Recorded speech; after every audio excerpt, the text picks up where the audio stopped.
en ce 5e dimanche de Pâques, comme en écho à ce qui a été dit le dimanche dernier,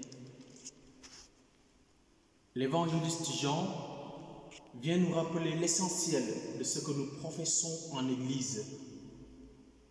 En effet, Jean nous précise, à nous les enfants bien-aimés de Dieu, ou pour le dire comme Saint Pierre, à nous qui sommes une descendance choisie, un sacerdoce royal, une nation sainte, un peuple destiné au salut,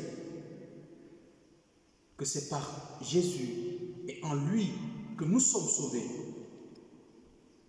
Si le dimanche dernier, l'évangéliste nous présentait le Christ comme étant l'unique porte de la bergerie, le seul vrai berger, la seule vraie voix qui appelle ses brebis au salut, aujourd'hui, il nous le décrit non seulement comme le reflet de la gloire du Père, de telle sorte que le voir, c'est voir le Père, mais aussi, il le montre comme étant le chemin, la vérité et la vie. Il n'est alors que de prendre la mesure de la force avec laquelle la parole de Dieu, en ce temps pascal, nous redéfinit la place incontournable qu'occupe le Christ au cœur du mystère de notre rédemption.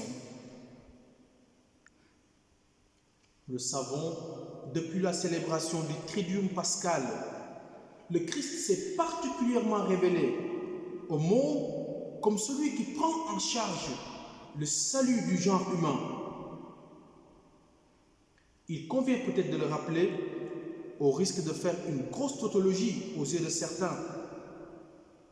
C'est le Christ, notre Rédempteur.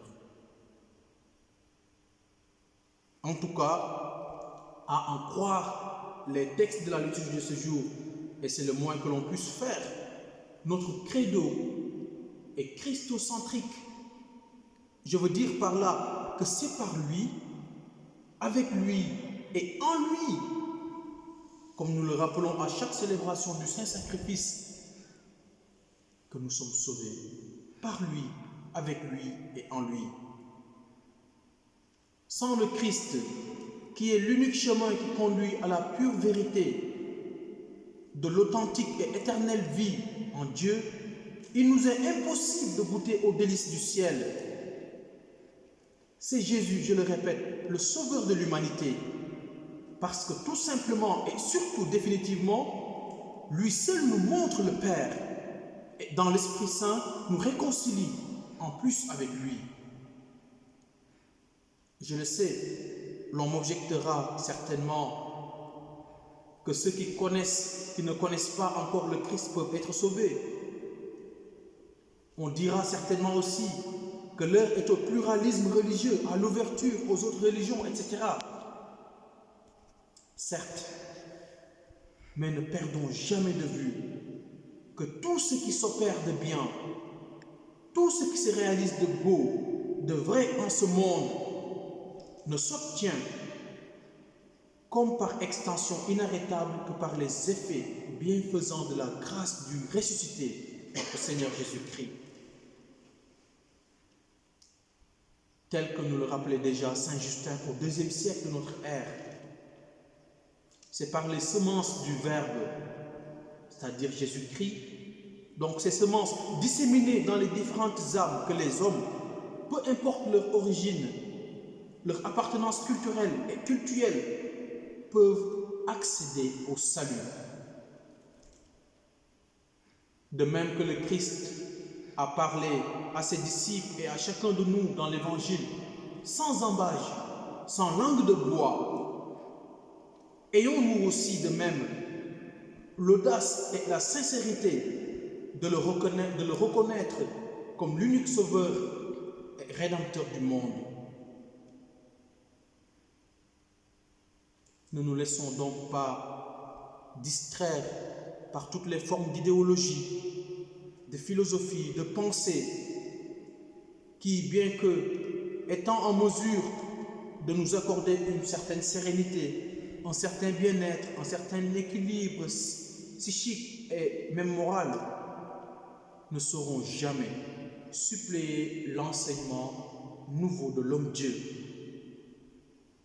Cet homme-dieu qui, en plus de donner un enseignement, se donne lui-même, se livre entièrement sur la croix. Jésus ne fait pas que montrer le chemin, il ne fait pas qu'indiquer le chemin, il est lui-même le chemin. C'est donc ultimement par lui, voie, vérité et vie, que nous saurons, au sein de notre itinéraire spirituel, trouver cette place qui nous a été préparée auprès de son Père.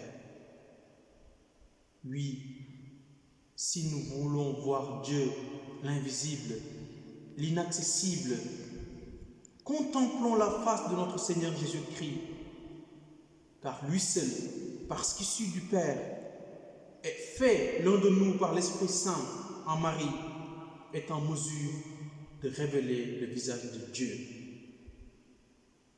C'est ce que nous perpétuons à chaque célébration eucharistique.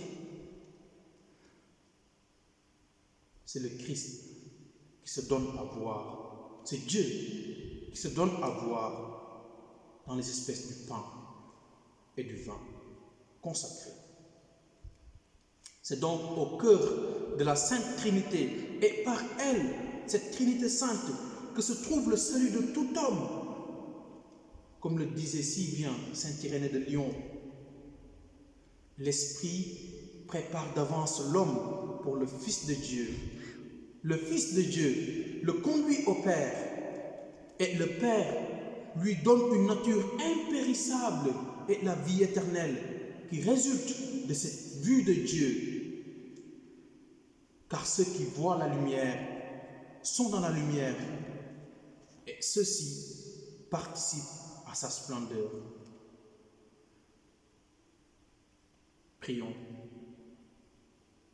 Seigneur, je cherche ton visage. Donne-moi de te voir. Béni soit Dieu maintenant et toujours. Amen.